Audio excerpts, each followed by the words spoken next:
मेरी कहानी यह आपकी भी कहानी हो सकती है। सच्ची कहानी।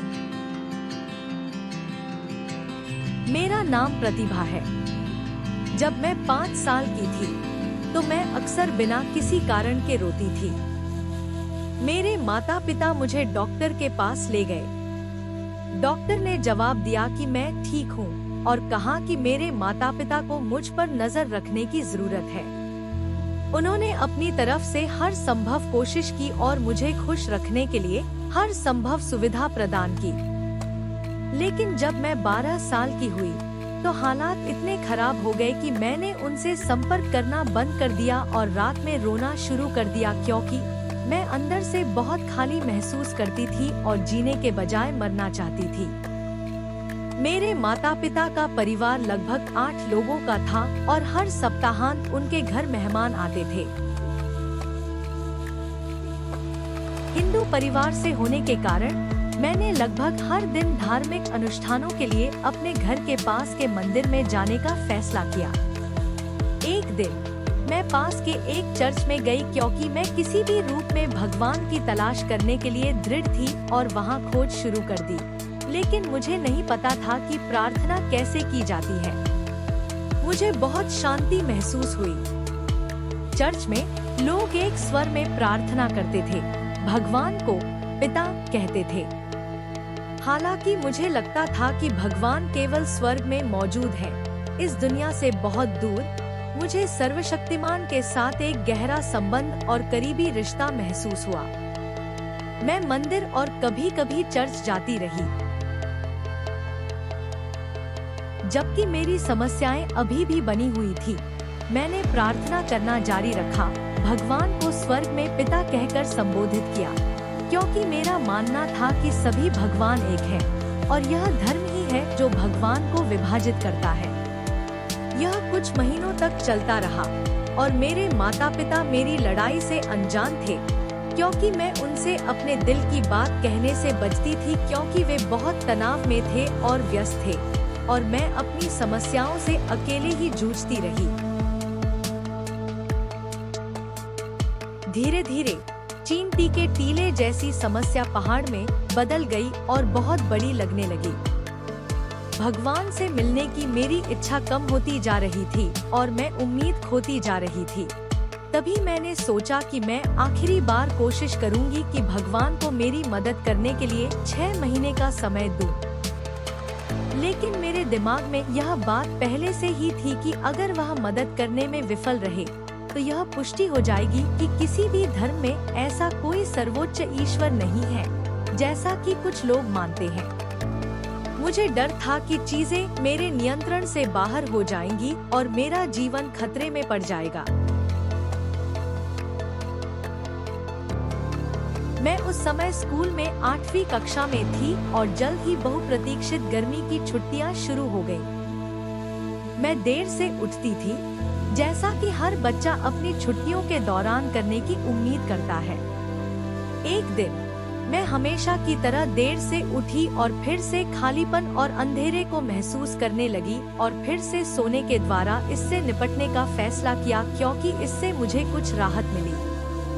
मुझे इस बात का जरा भी अंदाजा नहीं था कि मैं सर्वशक्तिमान ईश्वर के साथ जीवन बदलने वाली मुलाकात की दहलीज पर थी। मैं तुरंत गहरी नींद में डूब गई। तभी मैंने देखा कि स्वर्ग खुल गया है और आत्मा में एक स्वर्ण रथ बहुत तेज गति से धरती पर उतर रहा है। उस पर कोई भी नहीं था। घोड़े सुनहरे रंग के दिखाई दे रहे थे और जैसे ही उन्होंने हमारे परिसर की इमारत की छत को छुआ, जहां मैं अक्सर खेलती थी, एक विशाल प्रार्थना करने वाला हाथ दिखाई दिया। ऊंचाई में यह 12 मंजिल की इमारत के बराबर था और एक गर्जने वाली आवाज गूंजी जिसने मुझे हिला दिया, क्योंकि मैं अपने सपने में उससे छिप गई थी। गरजती हुई आवाज से भगवान के करुणामय और सुकून देने वाले शब्द निकले, जिन्होंने मेरे दिल को पिघला दिया, और शब्द थे, बेटी तुम दिन रात क्यों रो रही हो? बस यही कहो कि भगवान, मैं तुम्हारा इंतजार कर रही हूँ। जब मैं उठी तो मैं सिर से पैर तक पसीने से तर थी। मुझे पता था कि यह भगवान है और मुझे यकीन भी था कि यह यीशु ही है, क्योंकि उसने मुझे अपनी बेटी कहा था। फिर भी पुष्टि की आवश्यकता थी और सबसे अच्छा व्यक्ति जो मेरी मदद कर सकता था वह मेरी माँ थी, जो काम में व्यस्त थी। उन दिनों फोन रखना दुर्लभ था। मैं बस इतना कर सकती थी कि शाम को उसके लौटने तक उसका इंतजार करूं। जब मेरी माँ काम से लौटी तो मैंने बिना किसी देरी के उसे सपना बताया। उसने बिना किसी कठिनाई के उस सपने का अर्थ बताया और यह भी पुष्टि की कि यह यीशु था जिसने मुझसे बात की थी, क्योंकि कुछ महीने पहले ही उसने हमें बच्चों को एक ईसाई संगठन के सदस्य के रूप में नामांकित किया था, जो 24 घंटे उन लोगों के लिए प्रार्थना करता था जो पीड़ित हैं, चाहे वे किसी भी धर्म या संस्कृति से संबंधित हों।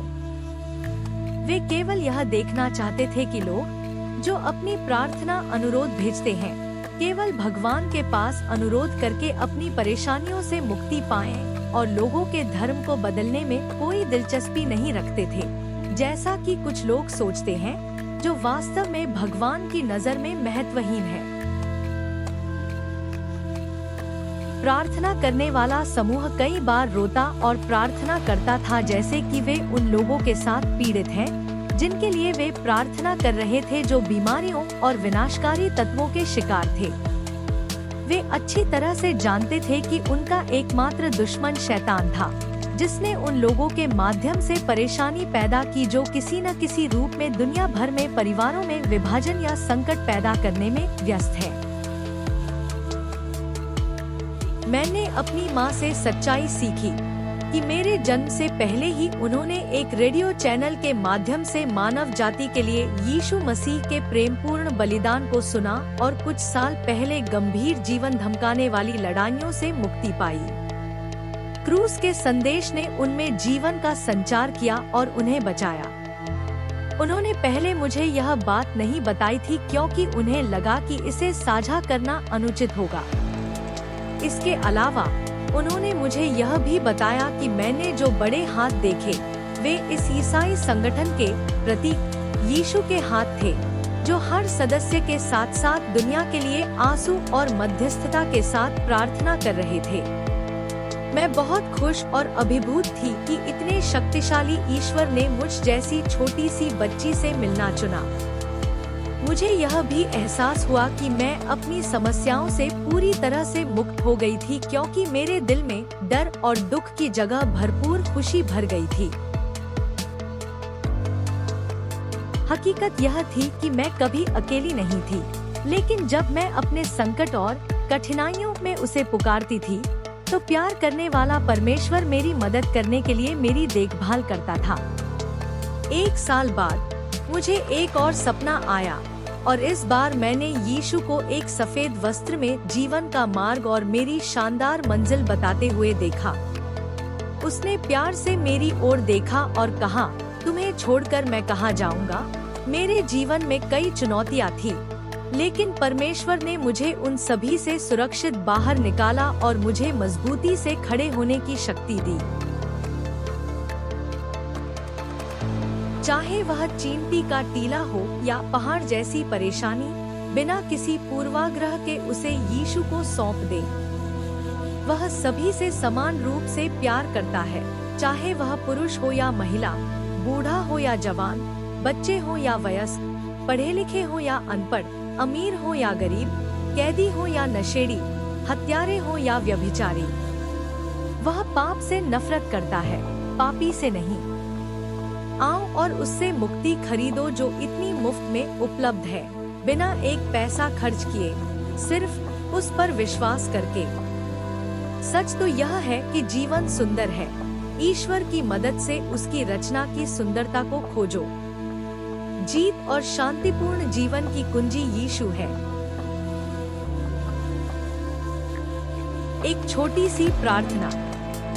प्रिय स्वर्गीय पिता, मेरा दिल परेशान है और ऐसा कोई नहीं है जिस पर मैं भरोसा कर सकूं। मैं निराश महसूस कर रहा हूं और अपने काम, वित्त, विवाह, स्वास्थ्य आदि में उभरी इस समस्या से निपटने के लिए संघर्ष कर रहा हूँ। अपना अनुरोध बताएं। कृपया मुझे बचाएं और अपनी महान शक्ति मुझे दिखाएं। कृपया मुझे आपका प्यार चखने में मदद करें और मुझे उन सभी चीजों के लिए माफ करें जो मैंने जानबूझकर या अनजाने में कही या की। मेरे परिवार में हर अभिशाप को उस बलिदान के खून से तोड़ दे जो आपने मेरे लिए क्रूस पर बहाया था। मैं विश्वास करता हूँ और घोषणा करता हूँ कि मेरा जीवन फिर कभी वैसा नहीं होगा। मुझे अपनी पवित्र आत्मा से भरने के लिए धन्यवाद। अपनी प्रेमपूर्ण आवाज को देखने और सुनने के लिए मेरी आंखें और समझ के कान खोलें। आपके लिए कुछ भी असंभव नहीं है। मेरी उम्मीद से परे मेरी हर जरूरत को पूरा करके मुझे खुश करने में मदद करें। मैं यीशु के नाम पर यह प्रार्थना करता हूँ। आमीन। धन्यवाद। जिस प्रकार माता अपने पुत्र को शांति देती है, वैसे ही मैं भी तुम्हें शांति दूंगा। तुमको यरूशलेम ही में शांति मिलेगी। यशाया 66:13 बाइबल।